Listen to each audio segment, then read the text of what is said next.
Good afternoon, ladies and gentlemen, and welcome to the NRx Pharmaceuticals second quarter 2026 results conference call. At this time, all lines are in a listen-only mode. Following the presentation, we will conduct a question-and-answer session. If you require any operator assistance, you may press star 0. I would now like to turn the conference call over to Sebastian Gomez of Astor Partners. Please go ahead. Thank you, operator, and welcome everyone. Before we proceed with the call, I would like to remind everyone that certain statements made during this call are forward-looking statements under U.S. federal securities law. These statements are subject to risks and uncertainties that could cause actual results to differ materially from historical experience or present expectations. Additional information concerning factors that could cause actual results to differ from statements made on this call is contained in our periodic reports filed with the SEC. The forward-looking statements made during this call speak only as of the date hereof, and the company undertakes no obligation to update or revise the forward-looking statements.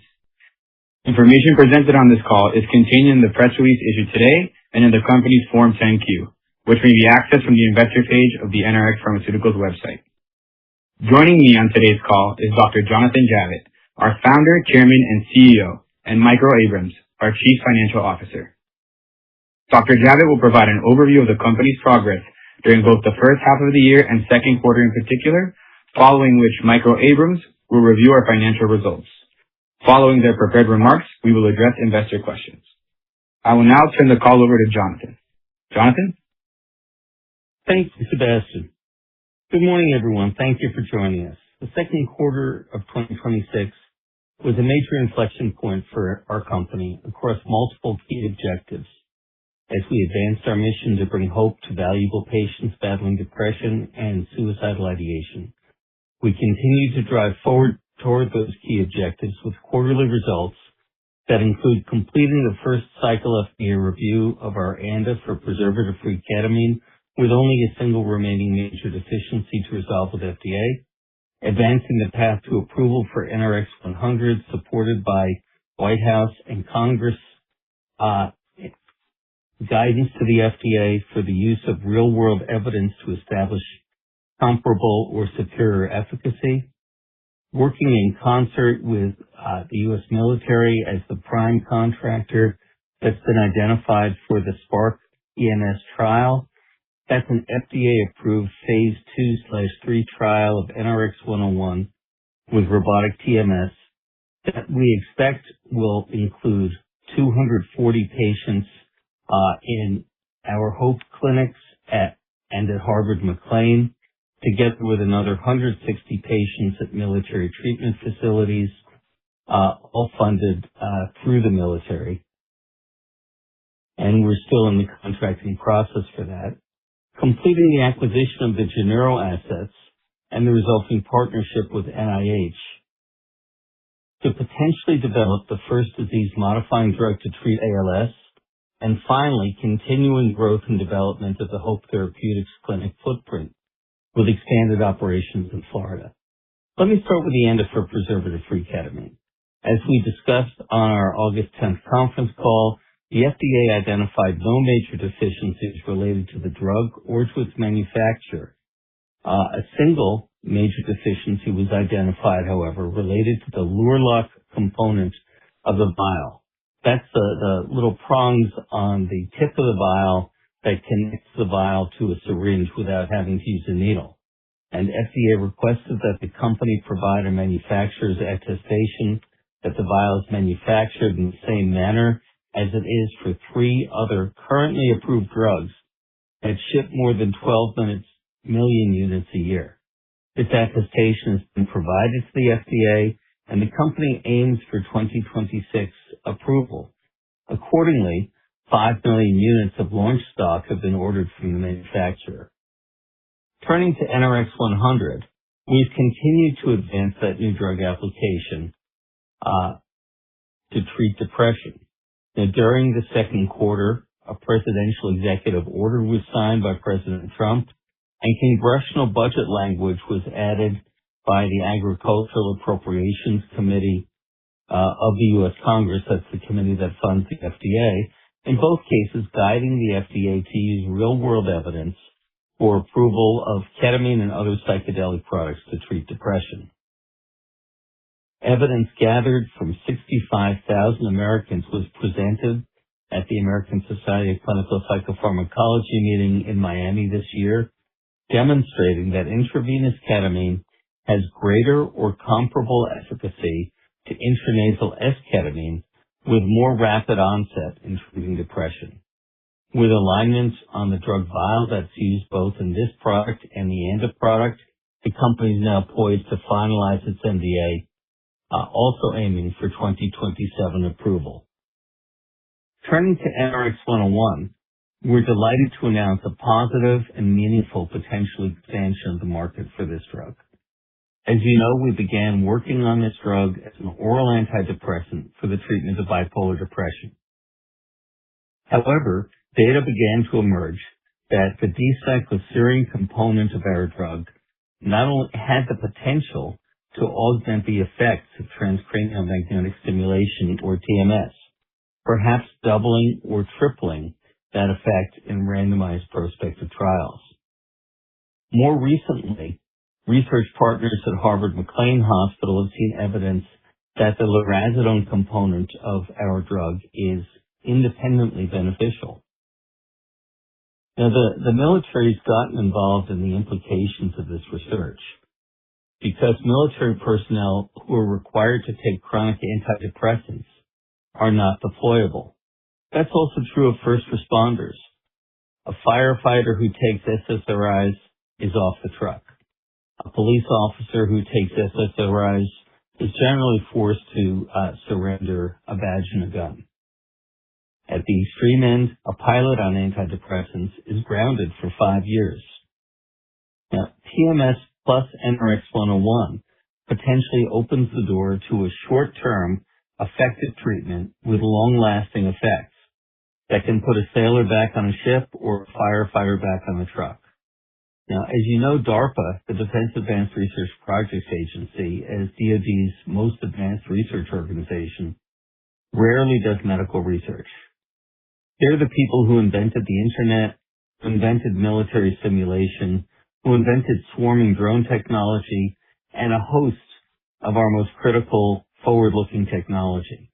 In this case, however, managing depression and PTSD has become such a key issue for force readiness and the readiness of first responders, the health of veterans, and the general population that DARPA did get involved.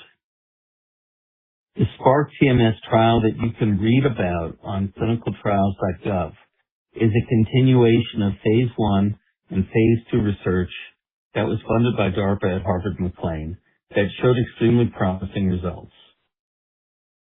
So in a potentially federally funded expansion of our business plan for NRx 101, that is D-cycloserine and lurasidone, we were selected as prime contractor by the Defense Advanced Research Projects Agency, and we're currently in that contract negotiation process to lead the SPARK TMS trial led by Professor Josh Brown that will combine NRx 101 with robotic-driven TMS. Our partners include Harvard McLean Hospital and multiple U.S. military treatment facilities, including the flagship Walter Reed National Military Medical Center. SPARK TMS measures the efficacy of our neuroplastic drug in combination with robotic-assisted TMS. Successful clinical results could lead to widespread adoption of this drug with robotic TMS for treatment of depression in the military, in first responder organizations, and in the general population. With initially published results that have rivaled or exceeded the results achieved with psychedelic drugs. The idea of fixing a robotic arm to a transcranial magnetic stimulation coil and combining that with precise neuronavigation may be surprising to many who assume that all TMS is basically alike. Our belief, however, and it's a belief that's supported by the published literature, is that traditional TMS is too technician-dependent, and the failure of some clinics may have been tied to human technicians who aimed the coil based on basic anatomic guidelines. The technology that will be tested in the SPARK trial locates the depression focus in the brain using functional magnetic resonance imaging, and then treats that area with sub-millimeter precision. The NRx-101 component of the treatment creates a neuroplastic environment that, at least in small peer-reviewed studies, has doubled or tripled the effect of TMS. Until now, NRx-101 was positioned only for the treatment of suicidal bipolar depression, a sub-million patient market. This military-partnered and FDA-approved phase 3 trial potentially expands the market for NRx-101 to all patients with treatment-resistant depression, with an addressable market of more than 15 million Americans. You can see more about this on our website, nrxdefense.com. Our Hope Therapeutics network has continued to expand, and we now have 5 clinic locations in Florida, with the likelihood of expanding more broadly as opportunities to fold in partner clinics that share our philosophy are identified. The SPARK TMS trial and the technologies we're embracing in that process provides Hope Therapeutics a unique platform from which to take a stand on technology, clinical excellence, and the highest standards of compassionate care.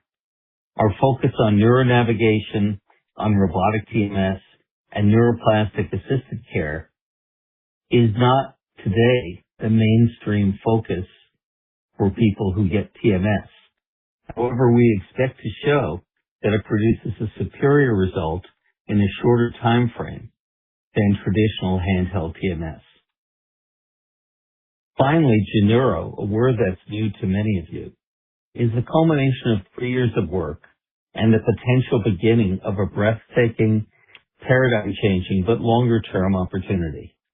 The project began with a partnership we established and announced several years ago with the Fondation Fondamentale of Paris, chaired at the time by David de Rothschild and led by our colleague and advisory board member, Professor Marion Leboyer. And their work that demonstrated the role of human endogenous retroviral proteins, specifically HERV-W, in causing psychosis in both schizophrenia and bipolar disorder. Now, most of you have probably never heard of human endogenous retroviruses. When I got my molecular biology degree in 1978, they taught me that 8% of the human genome was junk DNA. Now we know that 8% of the human genome are old fossilized viruses that crept into humanity over the last 3 to 5 million years. And for the most part, they just sit dormant. But when they start expressing proteins, they're no longer capable of becoming competent viruses. But when they start expressing proteins, some of those proteins are exquisitely neurotoxic. You can read about the work, read about the patents that Genuro now owns on the genuro.us website. Over time, as we learn more about the roles of these fossilized viruses that appear in the DNA of every human today, it made sense to acquire the entire portfolio of patent cell lines and human stage drugs, an acquisition that was finalized in June by the Swiss courts. So Genuro now owns 2 clinical stage monoclonal antibody drugs, one to treat ALS, that's called GNK301, and another, tamelimab, that so far has shown meaningful effects in multiple sclerosis and type 1 diabetes, and in Professor Leboyer's work, may well have an important role to play in the treatment of schizophrenia and other forms of psychosis. So it's been shown that perhaps as many as 50% of patients who come into French and German psychiatric hospitals with acute psychosis have the HERV-W envelope protein in their blood and in their CSF. And at least in animal models, it's been shown that the psychosis induced by HERV-W envelope protein actually reduces the psychogenic effect. Now, The work that's been done was done by the Fondation Fondamentale in Paris with French government funding, and Genero aims to partner with them to launch a clinical trial of tumelimab to treat schizophrenia. GNK301 is a very different story. Whereas HERV-W is associated with the diseases I just discussed, human endogenous retrovirus K has an envelope protein that's found in the vast majority of patients with ALS, with the sporadic form of ALS, not the people with genetically induced ALS. And this drug, which is an antibody to that envelope protein, was co-invented at the U.S. National Institute for Neurologic Diseases and Stroke, NINDS, of the National Institutes of Health by the head of ALS, Dr. Ravindra Nath, under a cooperative research and development agreement between Genero and the NIH. So Genero co-owns the patent for the treatment of HERV-K envelope protein, which may possibly turn out to be the first disease-modifying drug for ALS. And Genero has already been selected in the first round of the Congressionally Directed Medical Research Program for drug development and biomarker funding. The first in-human trial is targeted for July 2027. And should those initial clinical activities succeed, substantial funds have already been added to the 2027 defense appropriation to support ongoing activities. Again, you can read much more about the work on the Genero website. So in summary, in our second quarter, we've advanced our core business toward commercial revenue. We've substantially strengthened our balance sheet. We've brought committed institutional investors to our company. We've established a key partnership with the U.S. military that creates a far broader opportunity for NRx 101 than we previously imagined. And we've added a potentially transformative portfolio of drugs that have the potential to treat some of the worst diseases that affect humanity. With that, I'll turn it over to Mike to review our financial results. Mike? Thank you, Jonathan. For the 6 months ended June 30th, 2026, NRx reported a net loss of $18 million versus a net loss of $23.1 million during the comparable period in 2025. The change was primarily related to the impact of certain fair value accounting measurements and other non-recurring charges related to the conversion and restructuring of previously issued convertible notes incurred during the 6 months ended June 30th of 2025. For the 6 months ended June 30th, 2026, NRx reported a net operating loss of $11.3 million versus a net operating loss of $7.6 million for the comparable period in 2025. The change was primarily driven by an increase in research and development and selling and general administrative costs related to the anticipated near-term commercial launch of preservative-free ketamine, which is pending approval of the ANDA. As of June 30th, 2026, the company had approximately $26.7 million in cash and cash equivalents versus $7.8 million as of December 31st, 2025. This increase is primarily related to the company's completion of a public offering of common stock with gross proceeds of more than $22 million.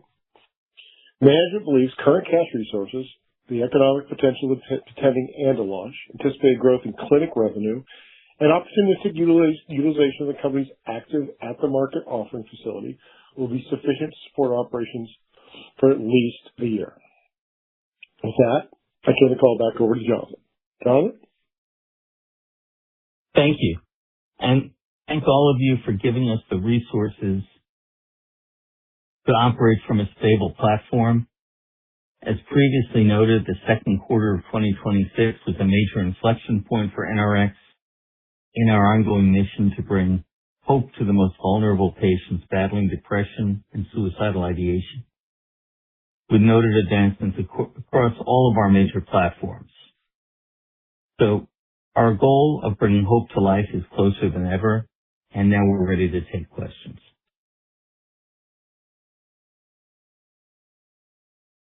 Thank you. We will now begin the question and answer session. If you have a question, please press star 1 on your telephone keypad. Should you wish to withdraw your question, you may press star 2. Once again, that is star 1 should you wish to ask a question. Your first question is from Tom Schrader from BTIG. Your line is now open. Well, good afternoon. Thanks for taking the question. You just had a nice call, so I really just have one sort of big picture call or question.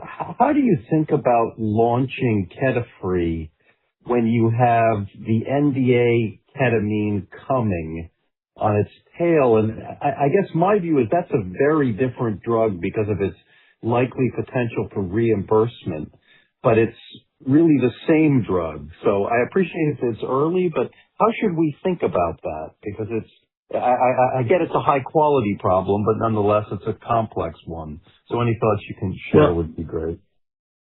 Tom, it's a great question, and thank you for asking it. First of all, Ketafree targets the market, and we believe it's a $750 million current market of ketamine that's used in hospitals and clinics. Some is certainly used to treat depression, but the vast majority of it is used as an anesthetic and used for pain control. And we've talked about this a little bit before, but it's one of those things that bears repeating. Ketafree, by law, has to have a comparable inert ingredient composition to the composition of the reference drug, which is Ketalar, drug that was formulated back in the 1970s. That means that for reasons we don't understand, nobody seems to know, Ketalar was formulated as a hypotonic drug. The sodium chloride concentration is 6.4 milligrams per mil. Now, if we'd gone to the FDA and said, hey, would you please give us a letter telling us that NRx 101 and Ketafree are, two different drugs, they would have said, well, we don't write letters like that. So instead what we did is, first we submitted the ANDA at an isotonic sodium chloride level at 7 milligrams per mil of salt. And FDA, of course, rejected it and said, you can't do that. You have to use the same salt concentration as the old reference listed drug. So we reformulated, resubmitted at 6.4 milligrams per mil of sodium chloride, and the ANDA was accepted for review. So what's happened as a result of that is that the preservative-free ketamine, the ANDA product, is under the law a whole different drug than NRx 101. They will have different, assuming they both get approved, they'll have different NDC numbers. They'll have different commercial pathways.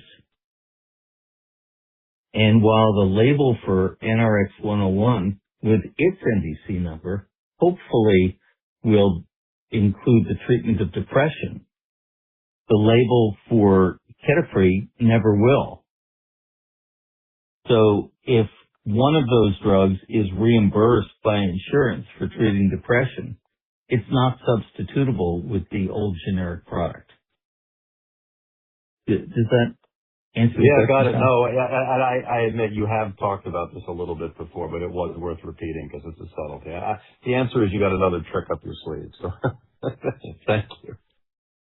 Well, hopefully it's more than a trick. Hopefully it's sort of solidly grounded in pharmacy. No, I don't mean it in a negative way. I just mean they are going to be different drugs, so you are covered. So thank you. That's very useful.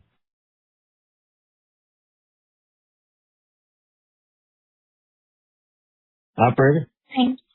Yes, your next question is from Patrick Trujillo from H.C. Wainwright. Your line is now open. Patrick, congratulations on being a new father. I will relay to Patrick. This is Luis in for Patrick because he's on baby duty. Because he's on baby leave. Yes. Thank you for taking our questions. I just have a couple of questions on the Spark TMS, and then a follow-up. The trial positions NRX-101 in broader treatment-resistant depression rather than suicidal bipolar depression. So does MARPA support a separate indication file, and does it change the timing or priority for the NRX-101 NDA now that the Module 3 has been submitted? Well, I think DARP is interested in research that can empower the military. So I don't think they focus on indications and drug approvals. That's the role of the FDA. From our perspective, NDAs are incredibly expensive to submit. The PDUFA fee alone is close to $5 million. So if this trial gets funded, and as you can imagine, it's the kind of massive non-dilutive funding that rarely happens. But you can read about the trial on clinicaltrials.gov. And if we're looking at a chance to go for this much broader opportunity in conjunction with the military, we'll probably take guidance from people like you, from our shareholders, about whether to pursue both indications at once. My point of view is that if we have the resources, I think the bipolar depression indication is a very important one. While it's not an orphan disease, there are hundreds of thousands of people who have severe bipolar depression. It is a breakthrough therapy indication. FDA gave us a breakthrough therapy indication for NRX-101 in suicidal bipolar. Given that there is nothing else that's ever been shown to reduce suicidality or reduce akathisia while also reducing depression in those patients.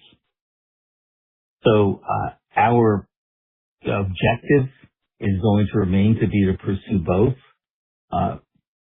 But assuming the SPARK TMS trial kicks off the way we hope it will, and as I said, people are welcome to look on the NRx Defense website, to look on clinicaltrials.gov. That's a massively transformative opportunity for NRX-101. Thank you. That makes sense. And on the Genero program, GNK301, you gave some nice color on that. The first in human ALS targeted for July 27. What will be NRx's role in that program to reach that IND? Is that going to commit funding towards the Genero, or is it going to come from non-dilutive sources? Thank you. It's a great question, and thank you for asking it. The folks who invested in our last round, the investors we talk to every day, have really given us an opportunity to fund the commercial launch of the ketamine family of products, and we take that commitment incredibly seriously. That's our key objective with the funds that have been entrusted to us. ALS has a massive stream of available funding, and recognize that in this case, we're partnered with the National Institutes of Health. This drug was co-invented with the head of ALS at the National Institutes of Health, and NIH owns the patent together with us, technically, and should the drug come to market, NIH gets a 3% royalty on anything that happens. But I don't think NIH is in it for the money. NIH is in it for the 6,000 people every year who get ALS and who are mostly dead within 3 years. That's why we're all in it.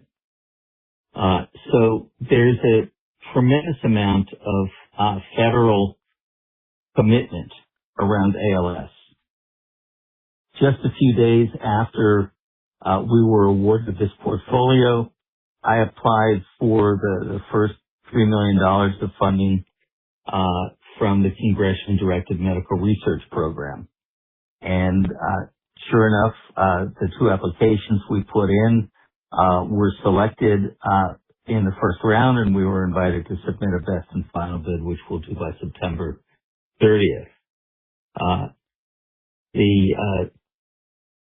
A number of members of Congress have formed an ALS caucus, and an additional $80 million has been added to the 2027 defense appropriation to potentially fund a clinical trial, of any drug that could be shown to be a disease-modifying drug for ALS. And, as I said in brief, and people are probably going to need to dig into it if they really want to understand it, because it took me years to understand it. The envelope protein, every virus is a little bit of DNA with an envelope of protein that keeps it from being immediately chewed up. The envelope protein for human endogenous retrovirus K causes ALS in laboratory animals and causes ALS in human cells. It's exquisitely neurotoxic. And you can block that neurotoxicity with a monoclonal antibody against against that envelope protein. In the same way, and once upon a time I was involved in the first monoclonal antibody drugs that today treat macular degeneration. These are not drugs that cure a disease, but if you can identify a toxic protein, in the case of macular degeneration with VEGF, in the case of ALS, it appears to be HERV-K envelope protein. Those monoclonal antibodies are like a sponge for spilled milk. They take and neutralize the toxic antigen.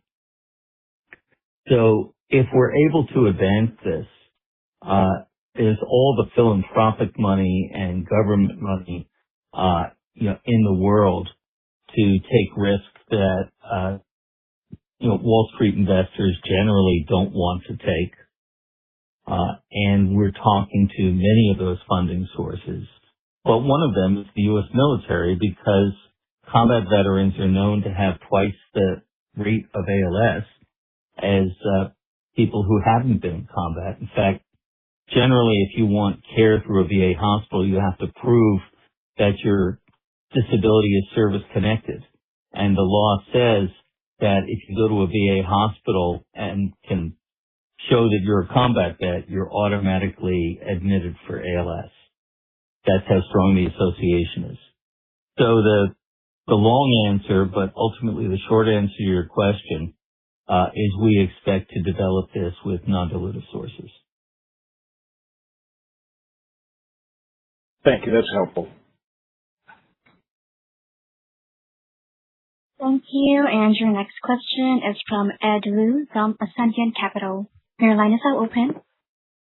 Yeah, congratulations on all the progress.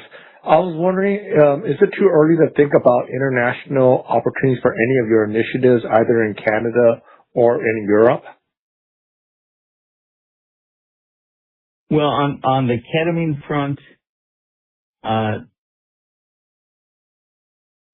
think there are international opportunities. There are also, international suppliers. On NRx 101, we have worldwide or mostly worldwide patent coverage, and there's clearly an opportunity there. The robotic TMS opportunity, if it works in the Spark TMS trial the way we hope it's going to work, has massive international implications. And the Genero assets began internationally. Some of the patent coverage was lost while the portfolio was sitting in a Swiss bankruptcy, but there's still coverage for most of the patents, and these patents are disclosed on the Genero.us website, so people can look at them one by one.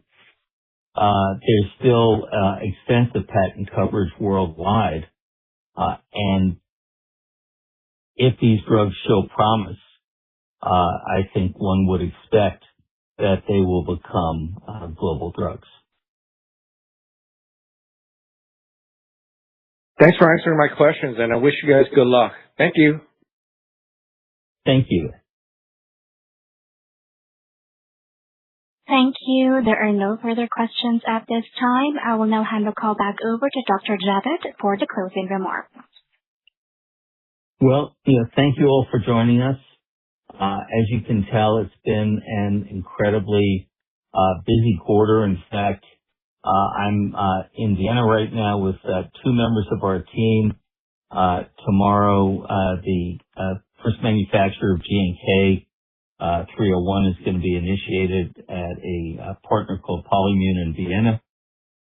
And we're going to be excited to see you a quarter from now and hopefully have a lot to tell you. So thank you all for coming.